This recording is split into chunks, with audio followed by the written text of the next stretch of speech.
Bonjour, alors c'est la partie 2 de la série de vidéos que je suis en train de faire sur les informations que j'adore du livre Brain Saver sur notre cerveau. Alors, le dernier livre d'Anthony Williams avec son compagnon ici, Brain Saver Protocols, Classes and Recipes. Alors, toujours dans le chapitre 39, donc ici, alors je vous montre, chapitre 39. Alors, le titre, c'est De quoi est fait notre cerveau? Alors, on a commencé avec l'autre vidéo où je parlais du gras, comment le gras était acide. Alors, je vous ai donné quelques informations, hein. C'est sûr que je ne peux pas transmettre toutes ces informations-là. Je vous en donne quelques-unes. J'espère vous donner le goût d'acheter les livres. Ce sont des bibles d'informations que je trouve, moi en tout cas, puis ça fait tellement du sens et c'est surtout que ça donne des résultats, ça marche. Donc, dans le chapitre De quoi est fait notre cerveau, je voulais vous partager quelques informations. Alors, notre cerveau est fait, selon ce qu'Anthony William partage, principalement de glucose.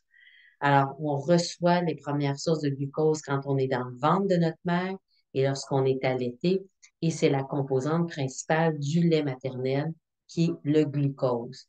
Et c'est là que on va bâtir des réserves de glucose, ce qui va bâtir, ce qui va faire notre cerveau, qui va faire aussi une composante importante des neurones.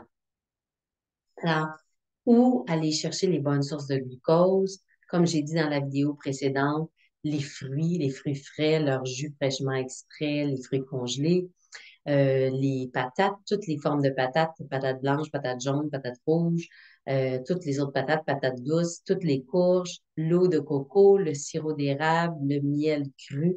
Donc, ce sont des sources facilement assimilables, accessibles pour le cerveau. Alors, qu'est-ce qui se passe quand on ne donne pas suffisamment de glucose qui est facilement utilisable? Alors ça, ce sont des sources qui sont beaucoup plus facilement utilisables que les céréales et les légumineuses. Euh, euh, Qu'est-ce qui se passe quand on n'en donne pas assez? Ben, notre cerveau en a besoin continuellement.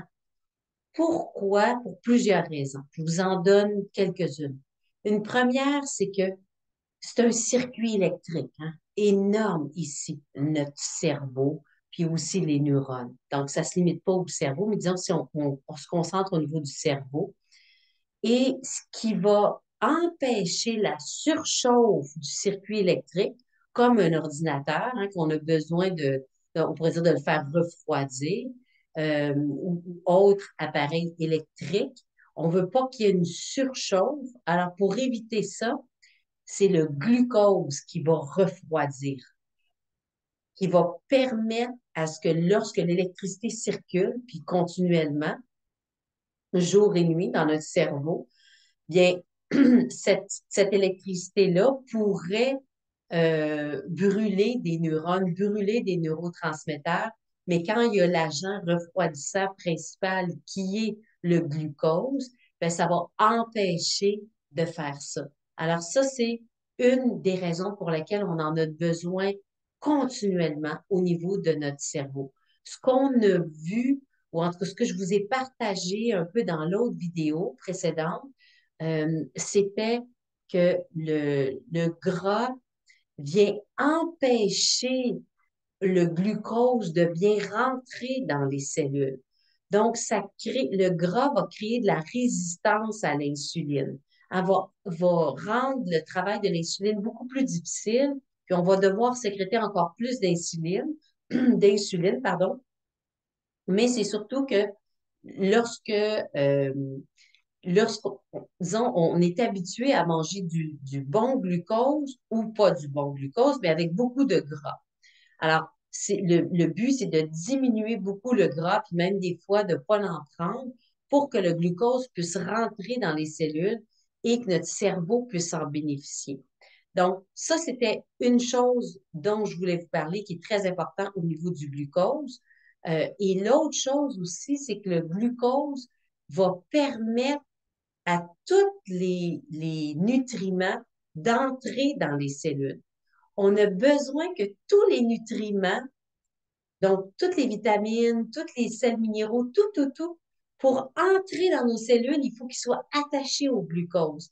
Donc, si on est en carence de bon glucose, on peut devenir carencé dans différentes choses. Et c'est là que disons, le fait que le glucose va rentrer grâce à notre insuline dans la cellule et les sels minéraux, les vitamines, les phytonutriments, les substances phytochimiques vont être attachés à ça, puis ils vont pouvoir entrer dans les cellules. Les substances antioxydantes dont les fruits en contiennent le plus va gagner la palme d'or pour ce qui est de l'antioxydant.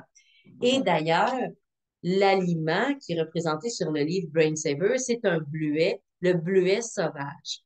Donc, c'est l'aliment qui contient le plus d'antioxydants. C'est l'aliment le plus important pour le cerveau. OK? C'est sûr il y a peut-être pas autant de glucose que dans les bananes, mais c'est l'aliment qui a le plus d'antioxydants. C'est l'aliment qui va être le plus adaptogène. C'est le seul aliment qui va renaître de ses cendres. Donc, lorsqu'on brûle complètement un endroit où il y a plein de bleuets sauvages, les bleuets sauvages vont littéralement ressurgir, repousser encore plus fort. Il n'y a aucun autre végétaux sur la planète qui va faire ça. On va avoir besoin qu'un animal mange les graines, élimine les graines par les selles, et là, les graines vont s'ensemencer dans cet endroit-là et ça va recommencer à pousser. Le seul aliment sur la planète qui va renaître de ses cendres, c'est le bleuet sauvage. Donc, si je reviens au cerveau, le glucose est tellement important. Pourquoi aussi? Parce que lorsque le cerveau est en manque de glucose, malheureusement, on tombe sur le carburant d'urgence qui est notre propre adrénaline. Et ça, donc, derrière beaucoup de dépendances, derrière presque toutes les dépendances, il y a une composante commune, comme Anthony Williams explique dans ses livres, c'est la dépendance à notre propre adrénaline. Donc, quand, exemple, moi, plus jeune, je me disais être une bébête à sucre, c'est-à-dire une personne qui disait être dépendante du sucre, alors je pouvais manger des tablettes de chocolat, des beignes, toutes sortes de choses. J'en avais jamais assez de sucre. Mes amis étaient tannés, pouvaient plus en manger, puis moi, je pouvais finir leurs choses. C'est que j'étais énormément carencée en glucose. Et ça vient modifier tout, complètement, complètement. Parce que de un, on embarque sur l'adrénaline, on carbure à l'adrénaline, euh, ça bloque certains aspects dans notre cerveau qu'on n'a plus accès, ça va brûler des neurotransmetteurs, ça va brûler des neurones, c'est extrêmement acidifiant, l'adrénaline. Donc, on a tout avantage à ne pas carburer à l'adrénaline et se donner suffisamment de bonnes sources de glucose, pas trop espacer. Alors ça, c'était une chose par rapport aux deux choses que je voulais vous expliquer par rapport au glucose, comment c'est extrêmement un agent refroidissant. C'est une composante très importante pour le cerveau. Preuve, le lait maternel en contient beaucoup. Et pour permettre de conserver notre masse au niveau de notre cerveau, donc ne pas perdre de masse euh, de notre cerveau qui peut nous amener vers la démence, tout ça. C'est très important de ne pas manquer de bonnes sources de glucose. C'est très important de renouveler continuellement notre source de glucose. Donc, ce qui est suggéré dans les livres d'Anthony Williams, c'est de faire la technique de collationner, donc de prendre des bonnes sources de glucose à peu près aux 90 à 120 minutes, donc à peu près aux heures et demie ou aux 2 heures. Donc, une bonne source de glucose, idéalement avec un petit peu de sels minéraux. Donc, ça veut dire des céleris, des choses comme ça. Ça va énormément aider euh, notre cerveau, entre autres. L'autre chose, comme je vous disais, le cerveau, c'est un circuit électrique. Il y a beaucoup de courants électriques qui circulent. Et ce qui va faire en sorte que l'électricité circule très bien, c'est si on a suffisamment de sels minéraux. Donc, les sels minéraux, c'est les feuilles verts, c'est le jus de céleri. Alors, c'est principalement ça. Les algues aussi vont contenir c'est une bonne source de sels minéraux.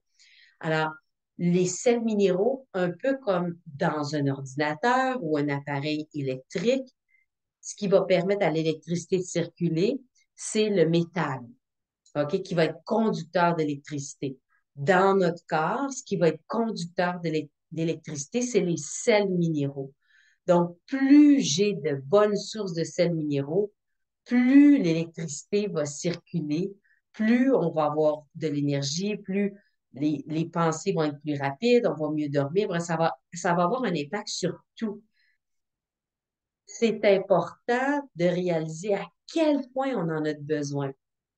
À la lecture de ce livre-là et de l'autre livre aussi que j'ai pas terminé, mais je relis encore déjà plusieurs passages et tout ça. J'ai réalisé à quel point j'ai manqué de glucose toute ma vie, sauf les dernières années.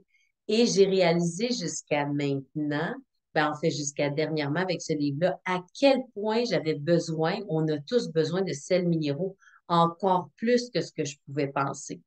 Parce que le fait d'avoir ajouté dans mon alimentation les petits breuvages, ce que lui appelle en anglais les brain shots, donc les petits breuvages pour le cerveau, pour des fonctions spécifiques, depuis que j'ai ajouté le petit breuvage de persil, donc c'est 2 à 4 tasses tapées de persil, donc c'est une bonne quantité, c'est plusieurs bouquets pour faire un brain shot qui va donner à peu près une demi-tasse, un petit peu plus qu'une demi-tasse, ça a fait une énorme différence pour moi. Donc, le fait que ça soit en jus, c'est très facilement assimilable et j'ai vu une énorme différence. Donc, je me suis dit,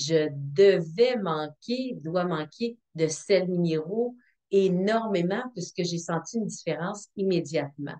Même si je prends quand même 2 grosses salades à tous les jours, donc au dîner, au souper, je veux dire que je vais prendre beaucoup de feuilles vertes au dîner et au souper, c'est la différence que j'ai vue personnellement. Et ça a un impact aussi ailleurs sur plein, plein d'autres choses. Donc, je vais vous revenir avec d'autres informations. Je vous encourage à ne pas vous priver de manger de bons fruits, des bonnes patates. Je vous encourage à diminuer le gras. On va en reparler dans une autre vidéo et augmenter vos sels minéraux, qui est le fil conducteur pour que l'électricité qui est empreinte de message. Donc, qui est empreinte du message, exemple, de prendre le crayon comme il faut, qui est imprégné, pardon, d'un message où je veux communiquer verbalement quelque chose, imprégné de quelque chose où je dois écouter quelqu'un. Ça permet à l'électricité de circuler, de se rendre à bon port. Et les problèmes arrivent beaucoup lorsque l'électricité, elle est bloquée par des métaux lourds. Donc oui, c'est du métal, mais ça va venir, disons, déranger le chemin que l'électricité prenait. Donc, ça peut faire en sorte que l'électricité est complètement bloquée par différentes choses, par des neurotoxines, par plein de choses qui peuvent faire qu'on se retrouve avec des problèmes neurologiques, on se retrouve avec des problèmes au niveau du cerveau, plein, plein de choses. C'est ce qu'Anthony William explique. Alors, je vous encourage à en parler à votre médecin, amenez les livres, demandez-leur de vous conseiller par rapport à ça, ayez les livres pour vous. Vous pouvez consulter des gens qui ont accès, disons, qui utilisent les informations d'Anthony William pour pouvoir vous conseiller ou vous guider. Mais je vous encourage vraiment à aller chercher ces informations-là qui sont nulle part ailleurs, qu'Anthony William partage et qui, en tout cas pour moi, ont fait une énorme différence, ont vraiment changé ma vie. Alors, je vous retrouve une prochaine fois. Merci d'avoir été là, d'avoir été avec moi. Et si vous avez des questions, ne vous gênez pas, vous m'écrivez et je réponds lors des vidéos pour le bénéfice de tout le monde. Merci, à une prochaine vidéo pour la troisième partie qu'on va faire en lien avec le gras et le cerveau.